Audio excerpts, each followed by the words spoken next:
How's it going, folks? It's that time of the year again to clean the intake valves on your gasoline direct injected engine. Today's February 25th, 2020. I'm still recovering from a pretty rough day yesterday in the stock market. I decided to go ahead and get my headaches off and work on my car, so let's get to that. Now, if you're looking at this product, you pretty much know why you need to use this and what it does. But for those who are seeing this for the first time, I'll give you a quick summary of what this does. Basically, there are two types of fuel injected systems for cars.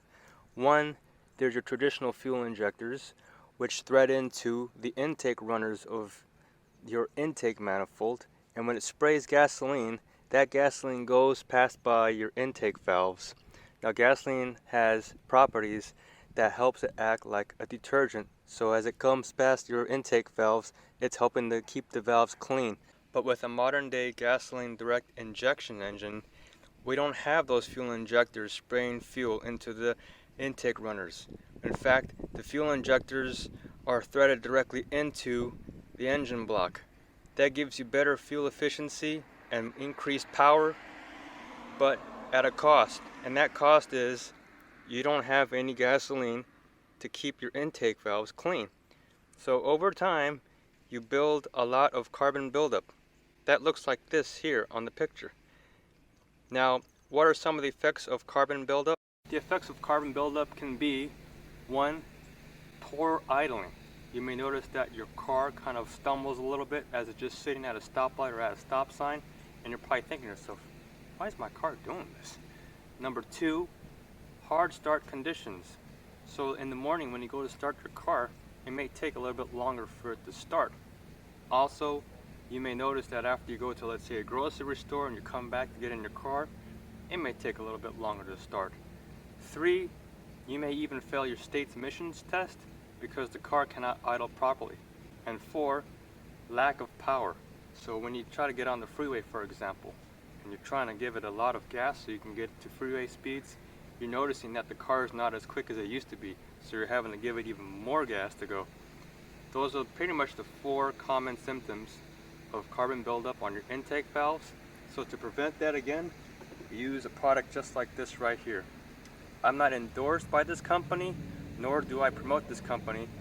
I've just been using this product since I bought this vehicle brand new, and my car still runs like a top, and that's why I continue to use this product. As I've told you earlier, I tend to use this product pretty much at every oil change.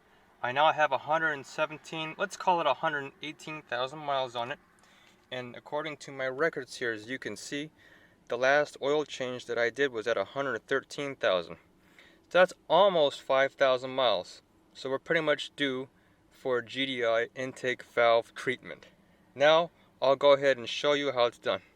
The first thing you want to do is locate where your mass airflow sensor is on your vehicle. This is a crucial component to making your vehicle run properly. You don't want to damage this component because at the dealers this can cost you hundreds of dollars, and if your vehicle is fairly new like mine's, you won't even find them at the wrecking yards yet. So try to take care of this sensor by not damaging it. You want to ideally spray this product past this sensor, but you do not want to disconnect any piping ideally after the sensor, because then you'll be introducing what's called unmetered air, which is air that is going to leak into any kind of openings where this sensor does not detect that.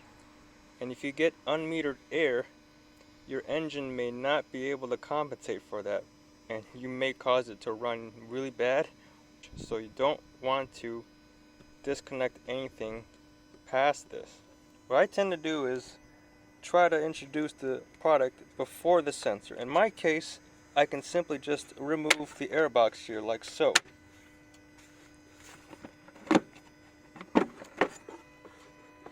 That gives me a clear opening to introduce the product.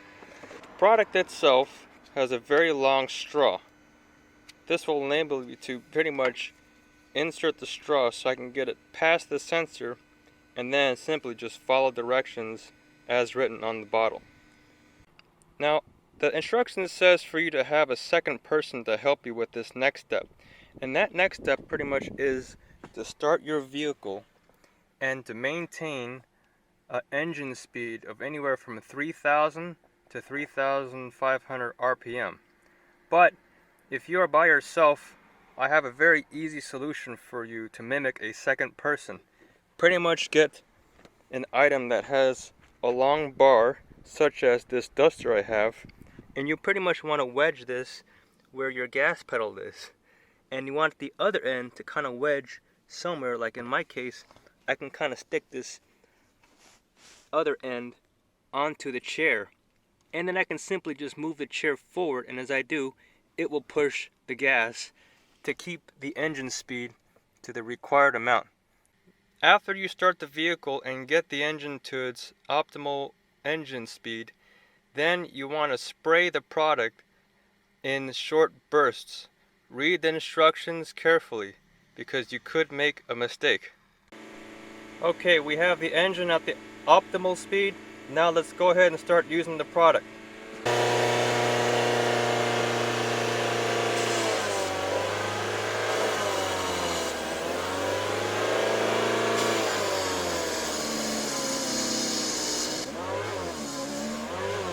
You can see I'm spraying it at bursts.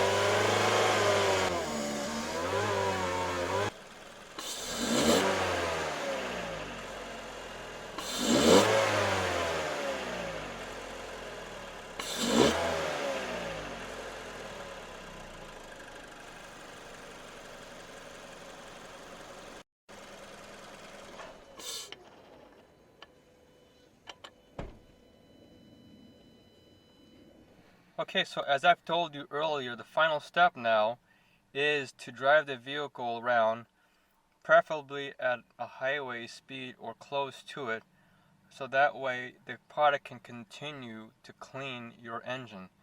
So we'll go ahead and do that. We'll go ahead and drive around for maybe about 15 minutes or so and try to get close as we can to a freeway speed. Then after that, your treatment should be done.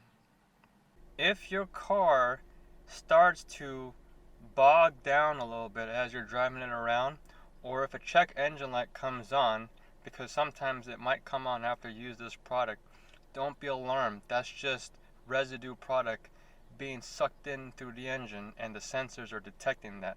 So what you want to do is simply safely pull to the side of the road, shut the vehicle off for about maybe 30 seconds to a minute, and you can restart the vehicle and the check engine light will go off, and you should be able to get off of what's called a limp mode and get back onto the regular driving mode of your vehicle.